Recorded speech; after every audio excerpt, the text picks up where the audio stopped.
Student, SMS school की online class में आपका हार्दिक स्वागत है। मैं आपको आज चैप्टर नंबर 10 कराऊंगा।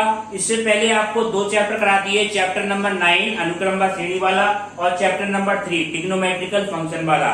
ठीक है स्टूडेंट, आज चैप्टर नंबर 10 जो चैप्टर नंबर 1 से लेके 9 तक को एक बुक में लिखना है, आपको एक कॉपी में करना है।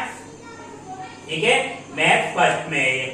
और ये चैप्टर नंबर 10 से लेके 16 तक के जो चैप्टर है स्टूडेंट, 10 से लेके 16 आगे तक के जितने भी चैप्टर आएंगे ये मैथ सेकंड में है, मैथ सेकंड में। तो इसके लिए आपको एक अलग कॉपी बना लेना। ठीक है, 10, 11, 12 जितने भी चैप्टर आएंगे इसको तो एक नोटबुक में करना और इसका एलडब्ल्यू की अलग कॉपी। और मैथ फर्स्ट में जो उतना आएगा 1 से लेके 9 तक जितने भी चैप्टर हैं उसकी मैथ फर्स्ट में आएगी कॉपी।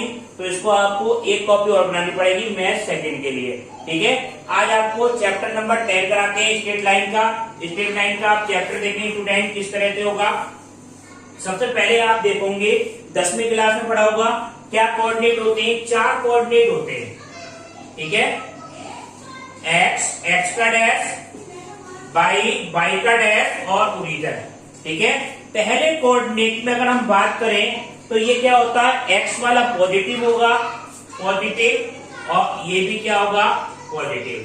ठीक है, पॉजिटिव पॉजिटिव होते हैं। दूसरे कोऑर्डिनेट में हम बात करें तो ये वाला एक्स एक्सिस तो कैसा होगा, निगेटिव होगा स्टूडेंट, और वाई वाला कैसा होगा स्टूडेंट, पॉजिटिव होगा। ठीक है, कोई भी बिंदु के निर्देशांक निकाले, ये फर्स्ट होगा आपका, ये सेकंड। थर्ड कोऑर्डिनेट की अगर हम बात करें, थर्ड कोऑर्डिनेट में एक्स कोऑर्डिनेट भी कैसा होगा, निगेटिव होगा, वाई भी कैसा होगा, निगेटिव होगा। दोनों कैसे होंगे, चिन्ह निगेटिव होंगे। और फोर्थ कोऑर्डिनेट की बात करें तो एक्स तो हमारा पॉजिटिव होगा बट वाई कैसा होगा, निगेटिव होगा स्टूडेंट, प्लस और माइनस ये साइन होंगे इसके। ठीक है, plus plus, minus plus, minus minus और प्लस माइनस। ठीक है, अगर हम रेखा की बात करें, अब हम बताते हैं आपको रेखा का ढाल। रेखा क्या होगी, जैसे अब स्टूडेंट देखें रेखा का ढाल और प्रवणता, slope and gradient of A line. Slope निकाल लो या इसको हम कह सकते हैं स्लोप और ग्रेडियंट। ठीक है, slope and gradient of A line. ठीक है, ये किस तरह से निकालेंगे, इसका मतलब क्या होगा, जैसे हमारी कोई रेखा है।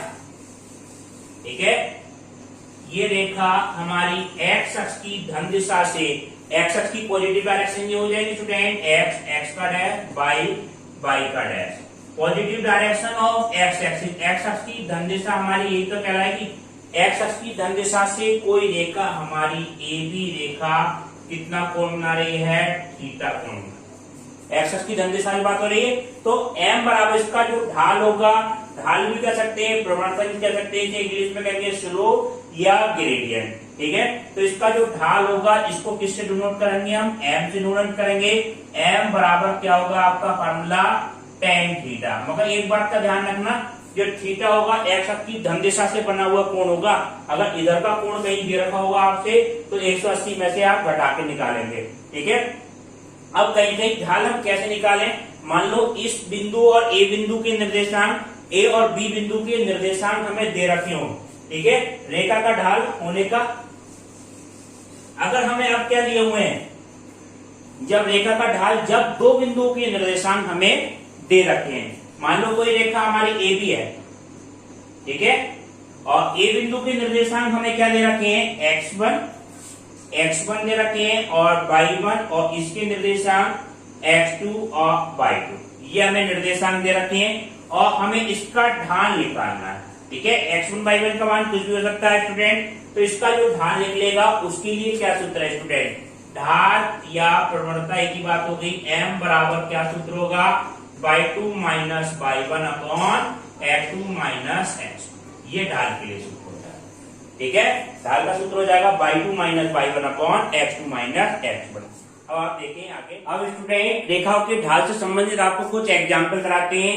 ये एग्जाम्पल नंबर फर्स्ट है स्टूडेंट, इसमें क्या ज्ञात करना है, रेखाओं का ढाल ज्ञात करना है। रेखाओं का ढाल ज्ञात करना है जिसमें इस बिंदु के निर्देशांक हमें क्या दे रखे हैं, दो बिंदु के निर्देशांक दे रखे हैं। जैसे ये पहले वाले पार्ट में देखें, ए और बी के निर्देशांक ज्ञात करने, निर्देशांक क्या दे रखे हैं हमें स्टूडेंट, 3, -2 और -1, 4। ये निर्देशांक दे रखे हैं, इस रेखा का हमें ढाल ज्ञात करना है। तो ढाल के लिए क्या सूत्र बताया था स्टूडेंट?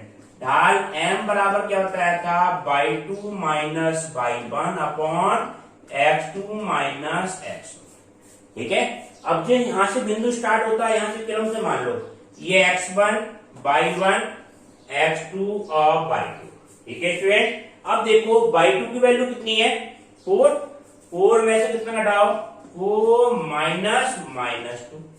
ठीक है, 4 माइनस, और ये क्या है? माइनस का 2 अपॉन x2। x2 कितना? -1 और -3। तो ये क्या जाएगा फ्रेंड? 4 plus 2 upon -4। ठीक है, 4 प्लस 2 अपॉन -4। तो ये आपका क्या माना गया? 6 अपॉन -4 बराबर -3 अपॉन 2। ये आपका ढाल आ गया पहली वाली रेखा, -3/2। ठीक है, यही आपका क्या है? आंसर है। ठीक, अब आप देखें इस रेखा का ढाल जिस बिंदु के निर्देशांक कितने दे रखे हैं? दूसरी रेखा दे रखी है, मान लो PQ रेखा है, इसके निर्देशांक क्या दे रखे हैं? 3, -2 और 7, -2। ठीक है, 3, -2, 7, -2 इस बिंदु के निर्देशांक ये है। ठीक, इसका m का मान कितना होगा? ढाल by 2 minus by 1 upon x2 minus x1। By 2 की वैल्यू क्या होगी? ये वैल्यू क्रम से होंगी स्टूडेंट, ये x1 बाई 1 x2 और बाई 2, ये वैल्यू क्रम से होंगी x1 by 1 x2 by 2। By 2 की वैल्यू कितनी है? -2। माइनस बाई 1 की वैल्यू कितनी है? -2 अपॉन x2 की वैल्यू कितनी है स्टूडेंट? 7 माइनस x1 की वैल्यू कितनी है? 3। 7 - 3। तो ये क्या आ गया आपका? -2 प्लस 2 अपॉन 4। ये काट के कितना आ जाएगा? 0 आ जाएगा। तो रेखा का ढाल कितना आ गया? 0। ये ढाल क्या है हमारा? 0। ठीक है स्टूडेंट, अब तीसरा जैसे क्वेश्चन है आपका, एक डी पार्ट और बताते हैं एग्जाम्पल फर्स्ट का। एक्स अक्ष की धन दिशा से कितना कोण बना रहा है स्टूडेंट? थीटा कोण बना रहा है, 60 डिग्री का कोण बना रहा है। एक्स अक्ष की धन दिशा से कितना कोण बना रहा है? 60 डिग्री का कोण बना रहा है। इसका हमें ढाल निकालना है स्टूडेंट। तो ये ढाल का मान क्या होगा? ये देखें आप, ऐसे कोई रेखा है हमारे, रेखा x, x का डैश, y का डैश, और जो रेखा है हमारी x अक्ष की धन दिशा से कितना कोण बना रही है? 60 डिग्री का कोण बना रही है। रेखा इस तरह से है, x अक्ष की धन दिशा से 60 डिग्री कोण। तो इसमें हम ढाल किस तरह से निकालते हैं? जब भी ये हमें क्या दे रखा है? m बराबर क्या होता है सूत्र? m बराबर tan थीटा। कब? जब रेखा का x अक्ष की धन दिशा से ढाल दे रखा हो, बिंदु दे रखा हो तो ढाल हम इस तरह से निकालेंगे। अगर हमें ढाल थीटा का मान दे रखा हो तो ढाल इस तरह से निकालेंगे। थीटा क्या दिया हुआ है? 60 डिग्री। एक बात का ध्यान रखना, x अक्ष की धन दिशा से कोण होगा। ठीक है, अगर कभी ये कोण दे दें तो उसको आपको 180 में से घटाना भी पड़ेगा। तो आप ये देखें मान m बराबर कितना हो गया? m बराबर आपका आया √tan 60, और tan 60 का मान कितना आ गया स्टूडेंट? √3। ये आपका क्या आ जाएगा? Final answer. ठीक है, अब आप देखें नेक्स्ट। अब नेक्स्ट टॉपिक आपका क्या है स्टूडेंट? ये 10वीं क्लास में ही पढ़ रखा होगा। दो रेखाओं के बीच की, दो बिंदुओं के बीच की दूरी ज्ञात करना। दो बिंदुओं के बीच की दूरी, अगर हमें दो बिंदु दे रखे उनकी बीच की दूरी हमें ज्ञात करनी है। जैसे स्टूडेंट दो बिंदु हमारे ये हैं, P बिंदु है और Q बिंदु है। इसके निर्देशांक x1 y1 और इसके निर्देशांक कितना है? x2 और y2। हमें इसकी बीच की दूरी ज्ञात करनी है, P का मान। बीच की दूरी कुछ ना कुछ होगी स्टूडेंट, D। तो D का मान आपका क्या होगा? ये आपने 10वीं क्लास में भी पढ़ा होगा, x2 माइनस x1 का whole square, y2 minus y1 का whole square. x2 minus x1 का whole square plus y2 minus y1 का होल स्क्वायर। ये क्या हो गया? दो बिंदु की बीच की दूरी का फार्मूला। ठीक है, अब देखें, अगर कोई रेखा है, ठीक है, उसको कोई बिंदु m अनुपात n में अंतर विभाजन कर रहा है। अंतर विभाजन के लिए, अंतःखंड के लिए सूत्र, देखो ये भी आपने पढ़ रखा होगा। जैसे कोई रेखा है, ये रेखा मान लो P और Q रेखा है, और एक बिंदु M इसे M अनुपात N में क्या कर रहा है, अंता विभाजित कर रहा है। इस बिंदु के निर्देशांक कितने स्टूडेंट, x1, y1, और इसके निर्देशांक कितने हैं, x2, y2 है। ठीक है, तो इसके अंतर विभाजन का सूत्र क्या होगा स्टूडेंट, ये समझे। अंतःखंड के लिए सूत्र क्या हो जाएगा, इस बिंदु के निर्देशांक मान लो क्या है, x, y।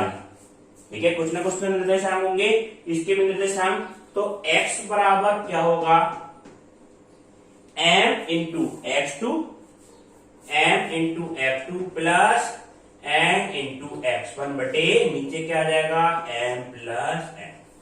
ये भी आपने पिछली क्लास में पढ़ रखा होगा। और n का मान, x का मान, y का मान कितना होगा स्टूडेंट, दूसरा कोऑर्डिनेट जो y है, y बराबर m/2 plus n/1 upon m plus n। ये इस बिंदु के निर्देशांक आ जाएंगे। ठीक है, x और y के मान। अब देखें, अगर ये बिंदु मध्य बिंदु, मान लो मध्य बिंदु के निर्देशांक ज्ञात करना। मध्य बिंदु के निर्देशांक हम किस तरह से ज्ञात करेंगे स्टूडेंट, मध्य बिंदु के निर्देशांक ज्ञात करना। मध्य बिंदु के निर्देशांक कैसे ज्ञात करेंगे स्टूडेंट, जैसे P और Q कोई बिंदु है। ठीक है, इसके निर्देशांक हमें दे रखे हैं x1, y1, और इसके निर्देशांक क्या है, x2, y2, और इसका मध्य बिंदु कितना है, m है। तो मध्य बिंदु के जो निर्देशांक होंगे वो क्या होंगे, डायरेक्ट आपके x1 प्लस x2 अपॉन 2, यानी कि दोनों निर्देशांक को जोड़ो और 2 से डिवाइड कर दो। ठीक है, x1 प्लस x2 अपॉन 2 और y1 प्लस y2 अपॉन 2, ये माना जाएगा। ठीक है, ये कहीं भायतर विभाजन के लिए हो, ये तो अंतःखंड के लिए। अंतर विभाजन का सूत्र में क्या आएगा, आपका प्लस आएगा। ठीक है, और भायतर विभाजन में दोनों जगह क्या आ जाएगा, आपका माइनस आएगा। तो आपको एक सूत्र याद रखो, भायतर विभाजन में ये M बिंदु PQ रेखा से क्या होगा, बाहर होगा। मध्य बिंदु के लिए सूत्र आपका क्या हो गया, x1 plus x2 upon 2, y1 plus y2 upon 2। अब आप देखिए, त्रिभुज का क्षेत्रफल हम किस तरह से निकालते हैं। ये बेसिक जानकारियां आपको पिछली क्लासों में आप पढ़ के आए होंगे, मगर एक बार सूत्र को दोहराना सबको बहुत जरूरी है। त्रिभुज का क्षेत्रफल, त्रिभुज का क्षेत्रफल ज्ञात करना। ठीक है, किस तरह से निकालते हैं हम त्रिभुज, अगर हमें त्रिभुज के निर्देशांक दे रखे हो, तीनों बिंदु के निर्देशांक दे रखे हो, जैसे ये हो ABC त्रिभुज, किसी भी आकृति का हो सकता है, x1, y1, और B बिंदु x2, y2, और C बिंदु x3 और y3। और इस त्रिभुज का हमें क्या निकालना है स्टूडेंट, त्रिभुज का क्षेत्रफल हमें निकालना है। त्रिभुज का जो क्षेत्रफल होगा वो क्या होगा स्टूडेंट, ये समझे। इसको याद करने की ट्रिक भी बता देंगे आपको, जिससे कभी नहीं भूलोगे आप। ये देखो 1/2 तो आपका आएगा। ठीक है, 1/2। अब देखो ट्रिक बता रहे हैं, इस तरह से नंबर याद रखो आप, 1, 2 और 3। ये तो याद हो जाएगा, 1, 2, 3 क्रम से याद हो जाएगा। इसमें क्या रखना है आपको, x वाले बिंदु को रखना है। कैसे, x1 ब्रैकेट, उसके बाद में x2 ब्रैकेट और प्लस x3 और ब्रैकेट। अब ब्रैकेट में क्रम से क्या आएगा ये समझना है। x1, x2, x1 आ गया, x के बाद हमें क्रम से क्या लेना है, y। ये x1 आया, 1 के बाद में कितना आएगा, 2 और 3। तो ये क्या माना गया आपका, y2 माइनस y3। याद करने की ट्रिक बता रहे हैं आपको ये, वैसे तो याद रखना है आपको। x1 y2 minus y3 plus क्या आ गया, अगला कोऑर्डिनेट क्या है, x2। x2 के बाद में क्या आएगा स्टूडेंट, 2 नंबर के बाद में कितना आएगा, 3 और 1। तो ये क्या माना गया, 3 minus y3 minus y1। x3 आ गया, x3 के बाद में 3 के बाद में क्या आएगा, 1 और 2। तो ये क्या माना गया आपका, y1 माइनस y2। ठीक है, ये आपका क्या आ जाएगा, त्रिभुज का क्षेत्रफल निकालने के लिए सूत्र आ जाएगा। अगर कहीं त्रिभुज सरेख है, त्रिभुज के संरेख होने के लिए प्रतिबंध, संरेख होने के लिए सररेख का मतलब क्या हुआ, तीनों बिंदु क्या है, 3 बिंदु से मिलता है त्रिभुज, तो तीनों बिंदु एक ही रेखा पे आ जाए। जैसे ये बिंदु बी है और ये कहा जाए आपका यहाँ पे आ जाए, तो ये क्या होगा, एक लाइन सी बन गई। जब लाइन बन गई तो त्रिभुज का क्षेत्रफल क्या हो जाएगा, 0 हो जाएगा। तो ऐसी कंडीशन में जब त्रिभुज क्या है, सरेख है, तो उस कंडीशन में त्रिभुज का जो क्षेत्रफल होगा वो क्या होगा स्टूडेंट, 0 के बराबर होगा। ठीक है, जब त्रिभुज बन ही नहीं रहा तो त्रिभुज का क्षेत्रफल क्या आ जाएगा, 0। ये कंडीशन भी आपकी बहुत इंपॉर्टेंट है त्रिभुज के समेक होने के लिए। त्रिभुज का क्षेत्रफल हो गया, दो रेखाओं के बीच की दूरी, मध्य बिंदु आप कैसे निकाले ये बताया। अब आप देखें नेक्स्ट टॉपिक। अब देखिए स्टूडेंट नेक्स्ट टॉपिक आपका क्या है, नेक्स्ट टॉपिक आपका यह है, दो रेखाओं के बीच का कोण हमें ज्ञात करना है। दो रेखाएं दे रखी हैं, उनके बीच का कोण हम किस तरह से निकालेंगे, अगर दोनों रेखाओं के ढाल हमें पता है। ठीक है, अगर एक रेखा का ढाल क्या है, M1 है, एक रेखा का ढाल क्या है हमारा स्टूडेंट, M2 है, मान लो OA रेखा है, OB रेखा है, और इनके बीच का कोण कितना है, tan थीटा। तो tan थीटा बराबर क्या सूत्र होगा स्टूडेंट, ये मान आता है आपका M2 माइनस M1 बटे 1 प्लस M1 M2। ठीक है, ये मान आता है आपका tan थीटा बराबर ये M2 माइनस M1 बटे 1 प्लस के M1 M2। दो रेखाओं के बीच का कोण है।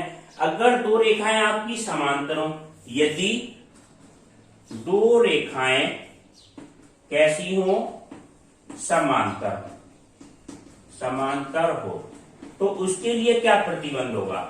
अगर ये रेखा देखो आप स्टूडेंट, अगर दो रेखाएं आपकी क्या है, समांतर हैं, समांतर होंगी तो इस तरह से होंगी, मान लो AB रेखा है और ये रेखा मान लो CD रेखा है, समांतर यही तो हो गई।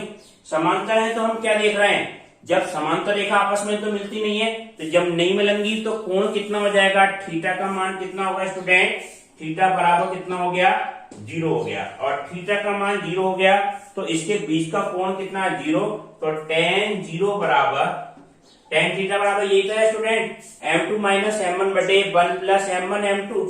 तो tan 0 बराबर कितना हो जाएगा, कुछ ना कुछ तो ढाल होगा, एक का ढाल M1 होगा, एक का ढाल M2 होगा, M1 माइनस M2 बटे 1 प्लस के M1 M2। ठीक है, tan 0 का मान कितना होता है स्टूडेंट, 0। तो 0 बराबर कितना हो गया, M1 माइनस M2 बटे 1 प्लस M1 M2। इसकी क्या कर दें आप, क्रॉस गुणा कर दें। क्रॉस गुणा करने पे ये वैल्यू आपकी क्या आ जाएगी, M1 माइनस M2 बराबर कितना आ गया, M2 minus M1 minus M2 बराबर 0। इससे हम क्या निकालेंगे स्टूडेंट, ये मान आपका क्या आ गया, M1 बराबर M2 तो हो गया, M1 बराबर M2। तो यानी क्या मतलब कह सकते हैं हम, अगर कहीं भी दो रेखाएं समांतर होती हैं स्टूडेंट तो उनके ढाल क्या होंगे, समान होंगे, यानी कि एक्स एक्सिस से झुकाव क्या होगा, उसका समान होगा। जैसे आप देखें, एक एग्जाम्पल की तरह बताते हैं, मान लो ये रेखा है, ठीक है, समांतर कब है, ये देखो आप, जब उनका एक्स अक्ष की धन दिशा से झुकाव, मान लो ये समांतर है तो इसका एक्स अक्ष ये वाला कोण समान होगा, तभी तो समांतर है। समांतर होगा तो m बराबर tan थीटा बराबर होंगे, तभी क्या होंगे स्टूडेंट, समान होंगे। तो इसका प्रतिबंध क्या होता है समांतर होने का, कि इन दोनों रेखाओं के ढाल क्या रहते हैं, समान रहते हैं। अब देखें, अगर दो रेखाएं कैसी हो, लंबवत हो। ठीक है, यदि दो रेखाएं आपस में कैसी हो, लंबवत हो, तो क्या प्रतिबंध होगा, यदि दो रेखाएं आपस में परस्पर क्या हो, लंबवत हो। Two lines are perpendicular to each other, लंबवत हो तो क्या प्रतिबंध होगा। मान लो एक रेखा, मान लो यह है AB है और एक रेखा इस तरह से आ रही है CD, और ये आपस में कैसी है, लंबवत है। एक का ढाल हमने मान लिया M1 है और ये ढाल क्या है हमारे M2, ये हमने मान लिया, कुछ ना कुछ तो ढाल होगा इनका। अब देखो इसका क्या प्रतिबंध होगा, ये आपस में क्या कंडीशन सेटिस्फाई करेंगी। मेन चीज ये देखो, आपस में कितना कोण बना लिए, थीटा बराबर 90 डिग्री है। जब आपस में लंबवत है रेखाएं तो उनके थीटा बीच का कोण 90 डिग्री होगा। और tan थीटा बराबर क्या होता है स्टूडेंट, tan थीटा बराबर होता है m2 माइनस m1 बटे 1 प्लस m1 और m2। ठीक है, tan थीटा का मान कितना है? थीटा का मान कितना है? 90 डिग्री। तो tan 90 बराबर क्या हो जाएगा स्टूडेंट? m2 माइनस m1 बटे 1 प्लस m1 m2। और tan 90 को हम किस तरह से लिख सकते हैं? tan 90 का मान कितना होता है? अनंत। अनंत को हम किस तरह से लिख सकते हैं स्टूडेंट? 1 बटे 0। tan 90 अनंत को हम इस तरह से लिख सकते हैं, अनंत को 1 बटे 0 बराबर क्या हो गया स्टूडेंट? m2 माइनस m1 बटे 1 प्लस m1 m2। ठीक है, अब आप इसकी क्रॉस गुणा कर दें। क्रॉस गुणा करने पे आपका क्या माना जाएगा? 1 प्लस m1 m2 बराबर कितना आ गया? 0 हो गया। इससे क्या मान निकल आएगा आपका? m1 m2 बराबर ये मान आ गया आपका -1, यानी कि दोनों रेखाओं के ढालों का गुणनफल m1 m2 बराबर कितना होगा? -1। ये कब है स्टूडेंट? जब दो रेखाएं आपस में कैसी हो? लंबवत। बहुत इंपॉर्टेंट कंडीशन है, इसका क्वेश्चनों के बीच में बहुत इजी होगा। आगे की जो एक्सरसाइज आएंगी, एक रेखा का ढाल दे रखा होगा, दूसरी रेखा उस पर लंबवत दे रखी होंगी और m का मान पूछेगा, दूसरी रेखा का ढाल पूछेगा। उसमें कंडीशन बहुत इजी होगी स्टूडेंट, बहुत इंपॉर्टेंट कंडीशन है। दो रेखाओं का रेखा परस्पर लंबवत हो तो ढाल किस तरह से ज्ञात करते हैं। अब आप देखें नेक्स्ट टॉपिक। अब इसका एक एग्जाम्पल बताते हैं स्टूडेंट। ऐसे एग्जाम्पल ये है, -2,6 और 4,8 को मिलाने वाली रेखा। एक रेखा है 8,12 और x,24 को मिलाने वाली रेखा पे क्या है? लंबवत है। मान लो ये रेखा है A और B। इस बिंदु के निर्देशांक -2,6 और 4,8। ये रेखा किस पे लंबवत है? ये दूसरी रेखा PQ है। ठीक है, ये बिंदु कहीं भी हो सकता है, इसको मिलाने वाली रेखा x,8,12 इस बिंदु की निर्देशांक 8,12 और x,24 इस तरह से है।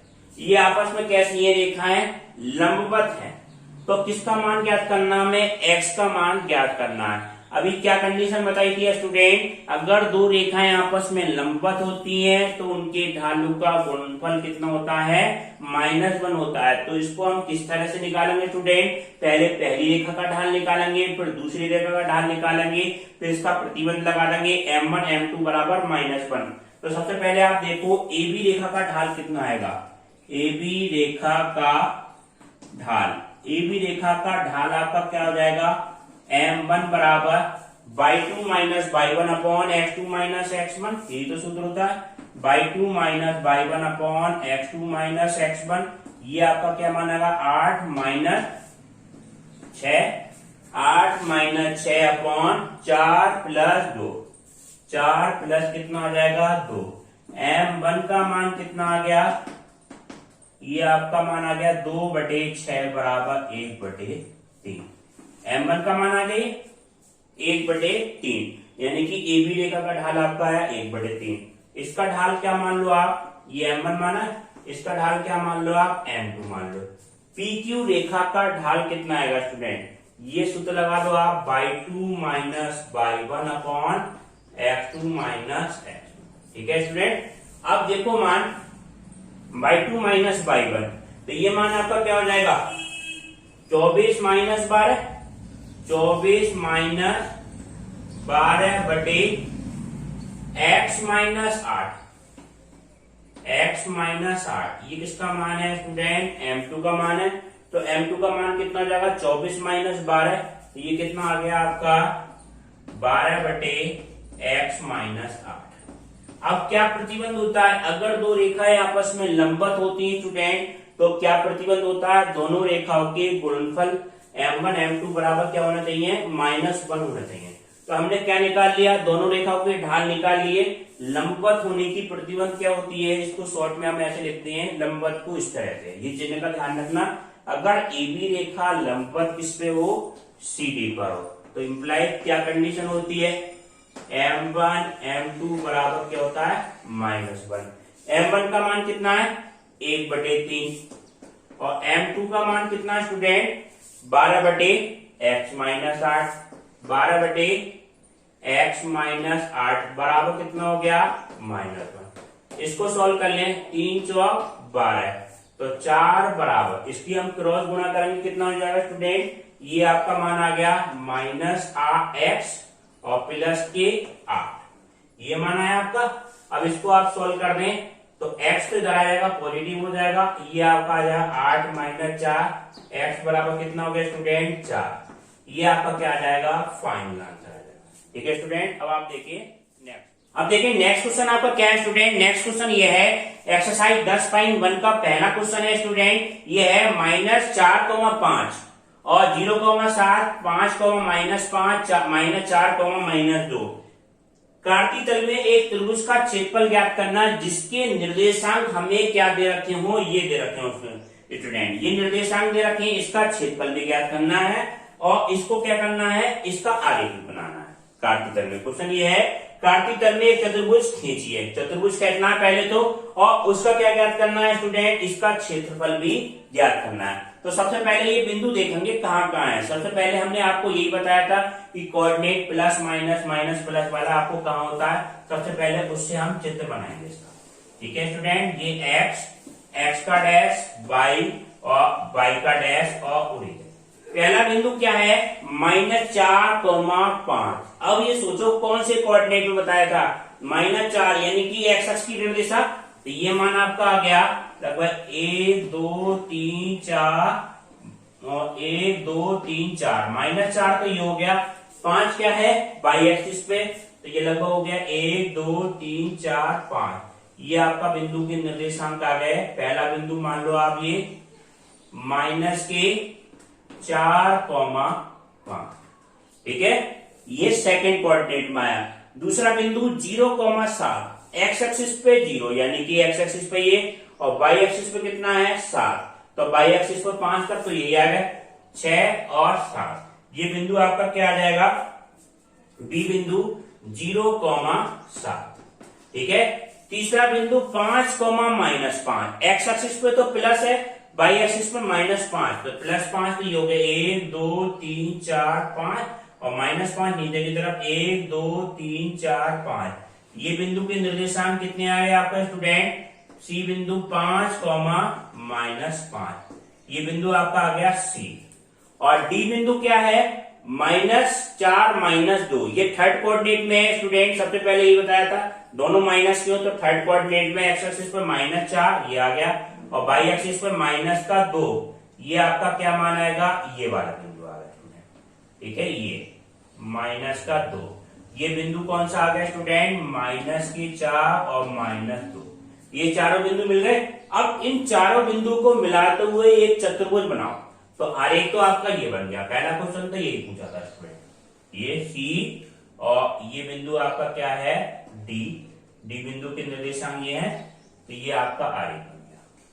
ठीक है, अब हमें इसका क्या निकालना है, क्षेत्रफल निकालना है। क्वेश्चन में ये पूछा इसका क्षेत्रफल भी ज्ञात करो, तो क्षेत्रफल ज्ञात करने के लिए हम क्या करेंगे, चतुर्भुज का क्षेत्रफल निकालने के लिए इसको क्या करो, एक दो त्रिभुज के रूप में बदल लो। दो त्रिभुज में हमने इसकी एक रेखा खींच ली, बीच में इस बिंदु को मिला दिया हमने स्टूडेंट, इसको ध्यान से समझिए, इस बिंदु को इस बिंदु को मिला दिया, ये वाला बिंदु। ठीक है, अब हम क्या करें, किसी तरह हम स्टूडेंट किसका क्षेत्रफल निकाल लें, ए बी सी का क्षेत्रफल निकाल लो। हमें क्या निकालना है, पूरे चतुर्भुज ए बी और कौन सा है सी डी का क्षेत्रफल निकालना है। तो इसका क्षेत्रफल क्या होगा, किस किस का योगफल होगा, ए बी सी का क्षेत्रफल, तो ये क्या है त्रिभुज, तो त्रिभुज को इस तरह से नोट करेंगे, त्रिभुज ए बी सी का क्षेत्रफल और प्लस क्या कर रहे हैं स्टूडेंट, ए सी और डी का क्षेत्रफल, त्रिभुज ए सी और डी का क्षेत्रफल, दोनों के अगर हम क्षेत्रफल जोड़ दें तो पूरा चतुर्भुज का क्षेत्रफल आ जाएगा स्टूडेंट, ये वाला क्षेत्रफल, ठीक, और ये वाला क्षेत्रफल, ये दोनों क्षेत्रफल, ये, ठीक है।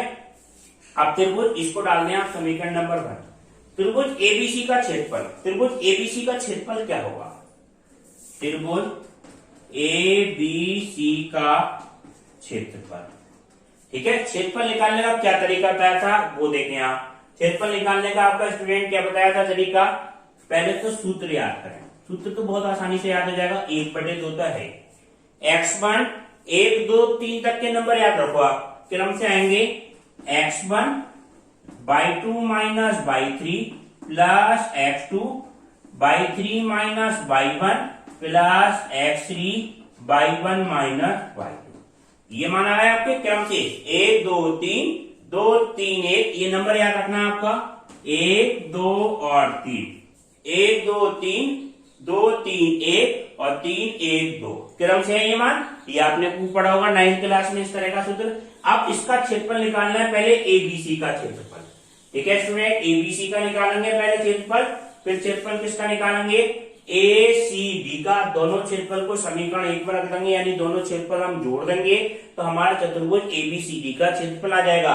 तो एबीसीडी का क्षेत्रफल आपके लिए ये क्रम से बिंदु क्या बन गए, x1/1, ये मान बहुत ध्यान से लगाने हैं।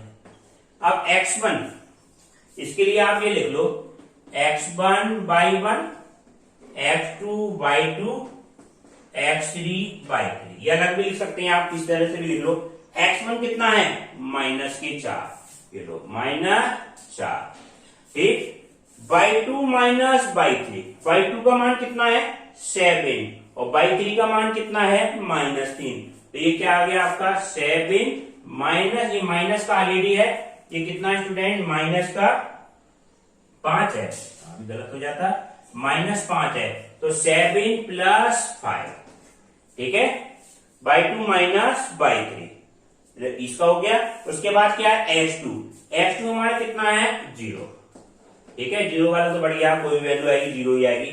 y3 माइनस y1, तो y3 की जगह वैल्यू कितनी है -5 और y1 का वैल्यू कितना है, y1 का मान कितना है स्टूडेंट 5 है, ठीक है, ये मान आपका आ गया 5, y3 माइनस y1।